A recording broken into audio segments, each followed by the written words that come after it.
Assalamualaikum warahmatullahi wabarakatuh. Selamat siang anak-anakku, siswa baru SMP Negeri 6 Purworejo. Apa kabar?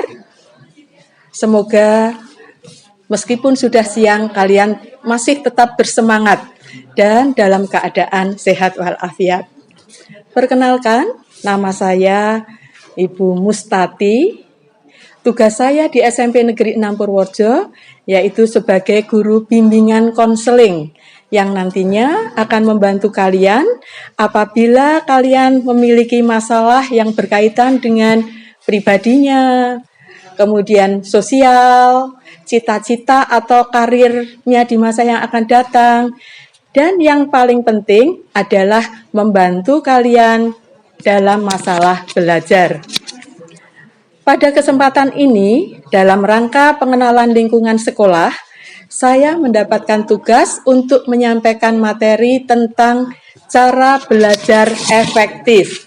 Sebagaimana kita tahu, tugas dan kewajiban anak-anak sebagai siswa di SMP Negeri 6 Purworejo adalah belajar. Apa itu belajar? Sudah tahu ya? Belajar adalah suatu proses usaha yang dilakukan seseorang untuk memperoleh suatu perubahan tingkah laku yang baru secara keseluruhan.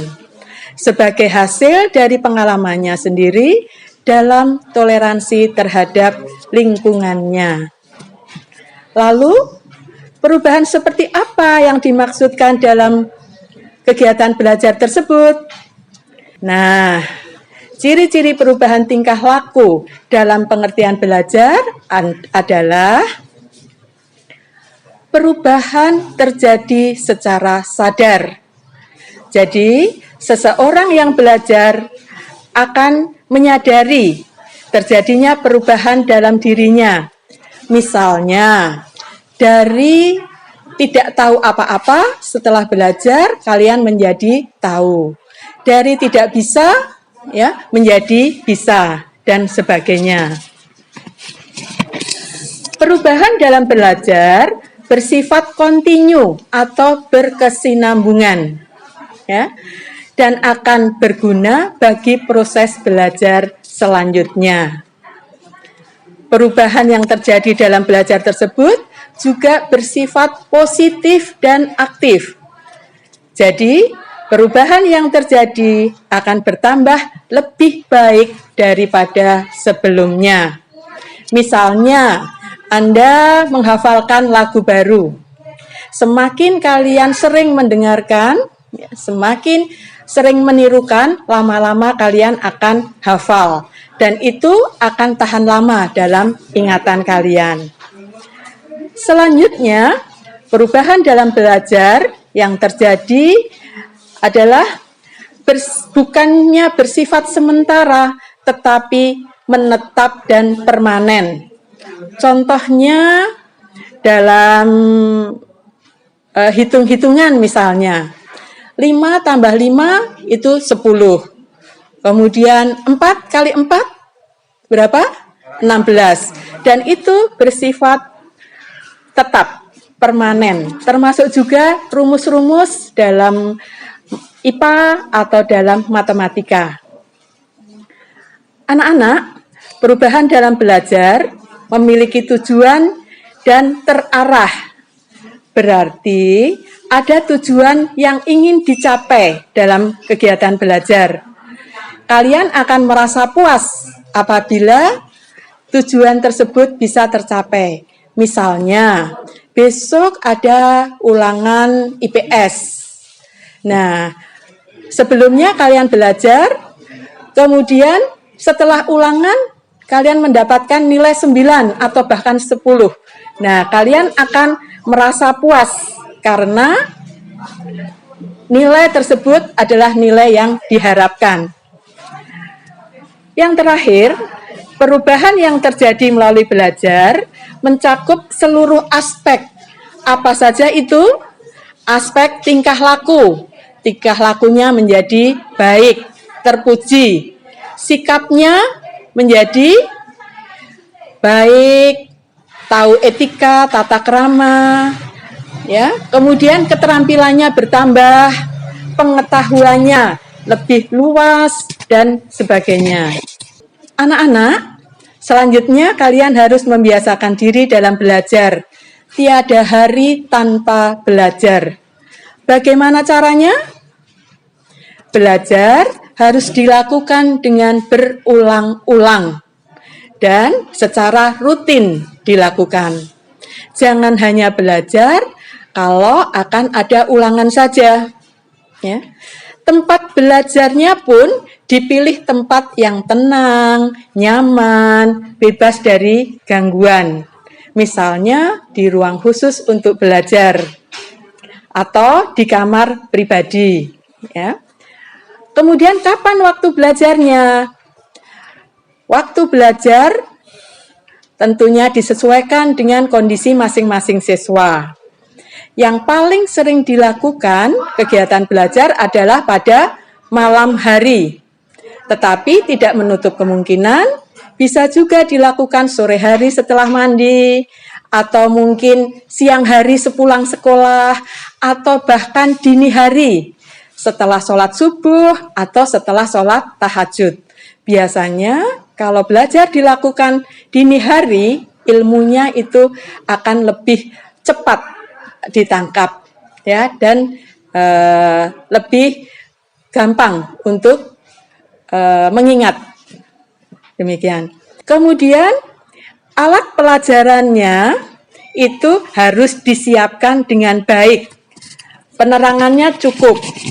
Jangan sampai ya belajarnya di ruang belajar bolak-balik harus ke kamar mengambil penggaris, mengambil kamus dan sebagainya karena sebelumnya tidak dipersiapkan terlebih dahulu. Ini akan sangat mengganggu konsentrasi belajar kalian. Cara belajarnya seperti apa? Sebaiknya Anda semua tahu cara belajar yang paling pas, paling tepat untuk diri kalian masing-masing. Ada banyak sekali metode atau cara untuk menguasai materi pelajaran. Misalnya, dengan membaca berulang-ulang, dengan meringkas, menghafal sampai dengan paham, kemudian mengerjakan soal-soal latihan. Kemudian ada yang senang belajar secara mandiri, ada juga yang senang belajar dengan cara kelompok. Juga harus banyak menggunakan alat bantu belajar atau sumber belajar yang lain, ya. Misalnya dari majalah, surat kabar, buku-buku referensi yang lain, atau dari internet, dan sebagainya. Anak-anak yang saya cintai dan saya banggakan, apabila kalian mempunyai keinginan untuk sukses, maka kalian harus punya beberapa hal berikut ini, yaitu ketekunan dalam belajar, ulet, semangat, tidak mudah menyerah, tidak mudah putus asa, memiliki minat yang tinggi dalam belajar, mandiri dan bertanggung jawab. Jadi kalian karena sudah SMP sudah tahu kewajibannya, yaitu belajar. Tidak usah orang tua menyuruh berkali-kali, tapi kalian sudah harus tahu sendiri kewajibannya. Kalau pas saat belajar, Anda harus melaksanakan kegiatan tersebut. Kemudian yang penting, tidak kalah pentingnya, yaitu senang memecahkan soal-soal latihan. Ya, dengan demikian Anda akan lebih paham dan lebih pinter. Nah, sekarang belajar yang efektif itu belajar yang bagaimana? Yaitu proses belajar yang berhasil guna.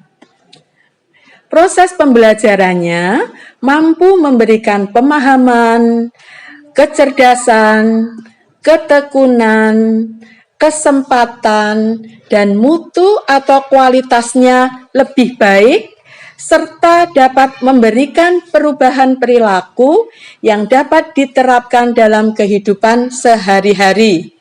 Sehingga pembelajaran itu akan dapat menghasilkan sumber daya manusia yang unggul. Untuk mencapai belajar yang efektif, prosesnya harus dilakukan dengan baik dan benar. Berikut ini adalah trik atau semacam tips ya untuk melakukan kegiatan belajar yang baik dan benar. Ada banyak sekali, silakan nanti kalian bisa ngecek mana yang sudah dilakukan, mana yang belum. Di antaranya satu adalah belajar kelompok. Biasanya belajar kelompok lebih menyenangkan karena ditemani oleh teman dan berada di rumah sendiri sehingga lebih santai. Namun, sebaiknya didampingi oleh orang dewasa agar kegiatan belajar tidak berubah menjadi bermain atau bahkan apa anak-anak? Ngerumpi. Iya. Kegiatan belajar kelompok sebaiknya membahas pelajaran yang belum paham, baik pelajaran yang sudah diajarkan oleh guru di sekolah maupun yang belum diajarkan. 2. Anak-anak harus rajin membuat catatan intisari pelajaran. Bagian-bagian penting dari pelajaran tersebut sebaiknya dibuat catatan secara ringkas supaya lebih mudah mempelajari di lain kesempatan. Yang ketiga, membuat perencanaan yang baik, yaitu dengan membuat target pencapaian. Saya harus bisa juara 1 di kelas, atau saya harus masuk peringkat 3 besar di kelas, dan sebagainya. 4, ya, anak-anak harus disiplin dalam belajar.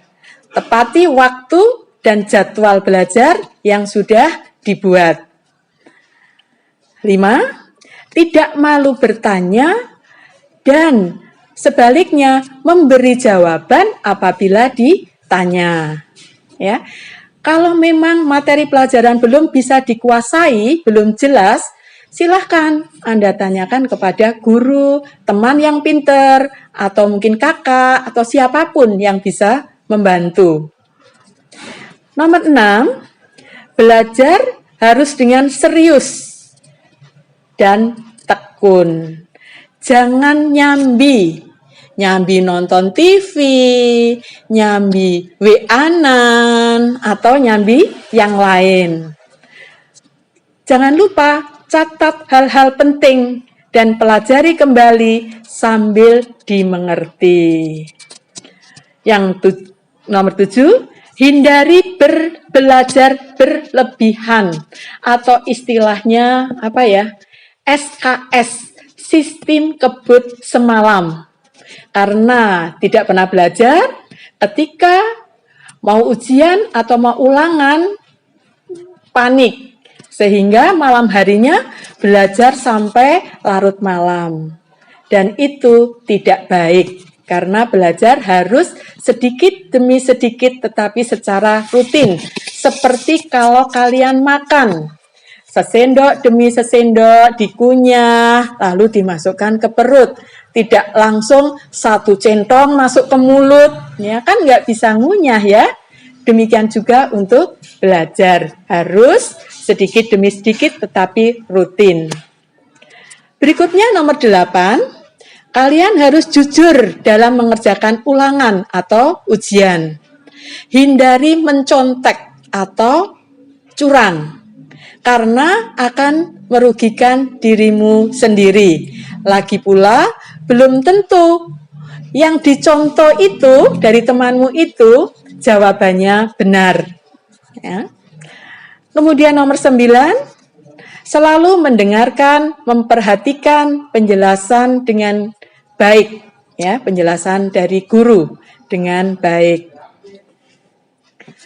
Nomor 10, kerjakan PR, pekerjaan rumah, ya, atau tugas yang diberikan oleh guru dengan baik.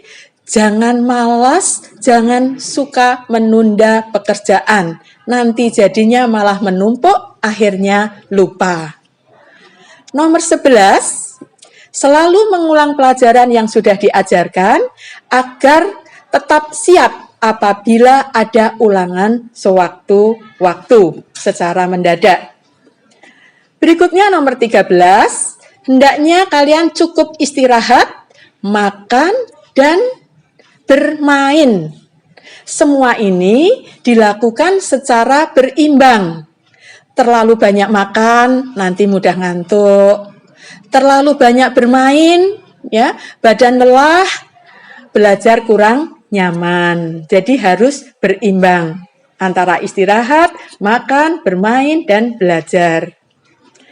Nomor 14, banyak berlatih pelajaran yang kurang disukai. Jangan malah dihindari. Pada umumnya, kalau ada pelajaran yang sulit, itu Anda lalu kurang senang, ya, tidak suka mempelajarinya. Mestinya bagaimana? Justru harus lebih banyak dipelajari supaya Anda memahami, Anda mengerti, ya. Akhirnya lama-lama menjadi senang. Berikutnya nomor 15. Dalam belajar harus punya niat dengan sungguh-sungguh, fokus dan konsentrasi. Nomor 16. Tidak mudah putus asa jika mengalami kesulitan atau kegagalan. Harus lebih giat belajar supaya kegagalan tidak terulang. Berikutnya nomor 17. Mulailah dengan yang kecil dan mudah terlebih dahulu. Selanjutnya baru ke topik yang lebih menantang supaya kalian tidak down dan putus asa jika mengerjakan soal-soal yang sulit terlebih dahulu. Berikutnya nomor 18, kalian harus sering latihan mengerjakan soal-soal sehingga semakin memahami materi pelajaran. Nomor 19, hendaknya menggunakan media dan sumber belajar yang relevan agar lebih maksimal dalam belajarnya. Gunakan media yang ada, bisa surat kabar, buku LKS, buku-buku perpustakaan, karena kita tahu bahwa buku adalah jendela dunia. Dari buku kita bisa mengetahui kondisi seperti apa dunia secara global sekarang ini, ya. Bisa juga lewat YouTube atau internet. Ya. Kemudian yang terakhir nomor 20, ini banyak sekali ya anak-anak, sampai 20. Ini adalah mohon bimbingan Tuhan. Mohon bimbingan yang Maha Kuasa.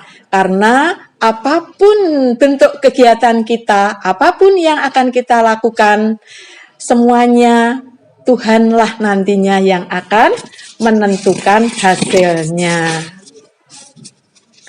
Berikutnya, anak-anak yang saya banggakan, karena ini masih berada pada masa pandemi, lalu kira-kira bagaimana ya cara belajar di rumah selama pandemi? Pembelajaran jarak jauh dengan daring atau BJJ ya, pembelajaran jarak jauh, dilakukan untuk mengurangi penyebaran virus atau COVID-19. Banyak pelajar mengeluh karena tidak bisa belajar secara efektif. Banyak gangguan yang membuat proses belajar mereka menjadi tidak maksimal. Nah, belajar dengan cara daring, sebaiknya yang dilakukan adalah memodifikasi ruang belajar.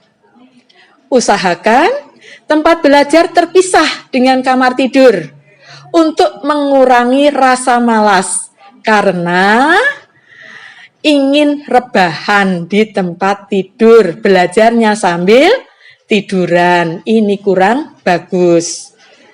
Kemudian anggaplah seperti biasa sekolah tatap muka. Anda bangun pagi seperti biasanya, mandi, sarapan, kemudian siap-siap untuk belajar, mulai mengikuti pelajaran secara daring.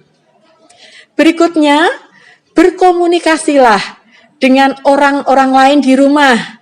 Katakan, kalau saya lagi belajar online, jadi tidak akan diganggu. Nah, selama pembelajaran, atur agar pesan masuk tidak muncul di layar gawai, sehingga tidak mengganggu konsentrasi belajar kalian. Berikutnya, hindari multitasking. Nah, meskipun ketika belajar di rumah lebih santai, lebih fleksibel, ya, bisa selonjoran, ya, bisa duduk santai, namun tetap harus konsentrasi dan fokus. Catat materi yang penting, pusatkan perhatian dan jangan nyambi kegiatan yang lain karena konsentrasi kita tidak bisa terbagi. Anak-anak, demikian ya, apa itu belajar secara efektif? Sampailah sekarang pada kesimpulan. Ya. Kesimpulannya adalah bahwa belajar merupakan proses panjang dan memerlukan ketekunan, memerlukan konsentrasi dalam memahami ilmu pengetahuan. Belajar harus dilaksanakan secara teratur dan disiplin tinggi. Bersemangat, kerja keras, sehingga kalian bisa meraih sukses seperti yang diharapkan. Belajar dilakukan seumur hidup dan mencakup seluruh aspek kehidupan. Seperti pepatah mengatakan bahwa belajar sepanjang hayat dan seluas jagat. Ya, itu. Anak-anak yang saya banggakan, demikian materi dari saya mengenai belajar yang efektif. Semoga menjadi ilmu yang bermanfaat bagi kita semua. Dan untuk mengakhiri kegiatan ini, saksikan nanti video pendek tentang motivasi semangat belajar yang disampaikan oleh Bapak Profesor Dr. Habibie berikut ini.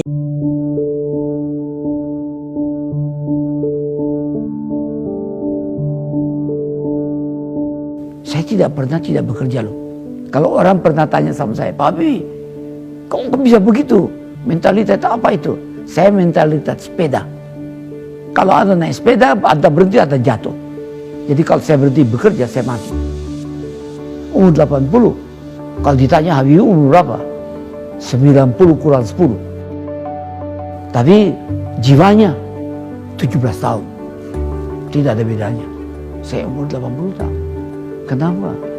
Karena alasan-alasan tadi yang saya berikan. Itu motivasinya. Yang penting motivasi deh. Semangat saya itu datang atas keyakinan dan kesadaran bahwa saya ini manusia, produk dari masyarakat di mana saya hidup. Karena saya dan keluarga saya dulu dan sekarang dan masa depan ada bagian terpadu dari masyarakat ini. Kalau masyarakat ini makmur, ya keluarga saya ikut makmur. Karena itu saya terus tidak mau berhenti. Saya bilang, tidak ada gunanya Anda IQ-nya tinggi, tapi pemalas. Tidak memiliki disiplin, forget it. Yang penting adalah Anda sehat, mau berkorban untuk masa depan yang lebih cerah. dan Anda konsisten, bekerja keras, berdisiplin, saya bersyukur. Sejak saya lahir sampai sekarang, saya mampu membuat sinergi positif antara elemen agama, budaya, dan pengertian ilmu pengetahuan dan teknologi. Saya bersyukur bisa menyelesaikan semua masalah-masalah yang saya hadapi. Masalah dengan halal, dan terasa orang sekitarnya ikut menikmatinya. Itu filsafat yang diberikan oleh ayah saya. Jadilah mata air yang jernih, yang memberikan kehidupan kepada sekitarmu.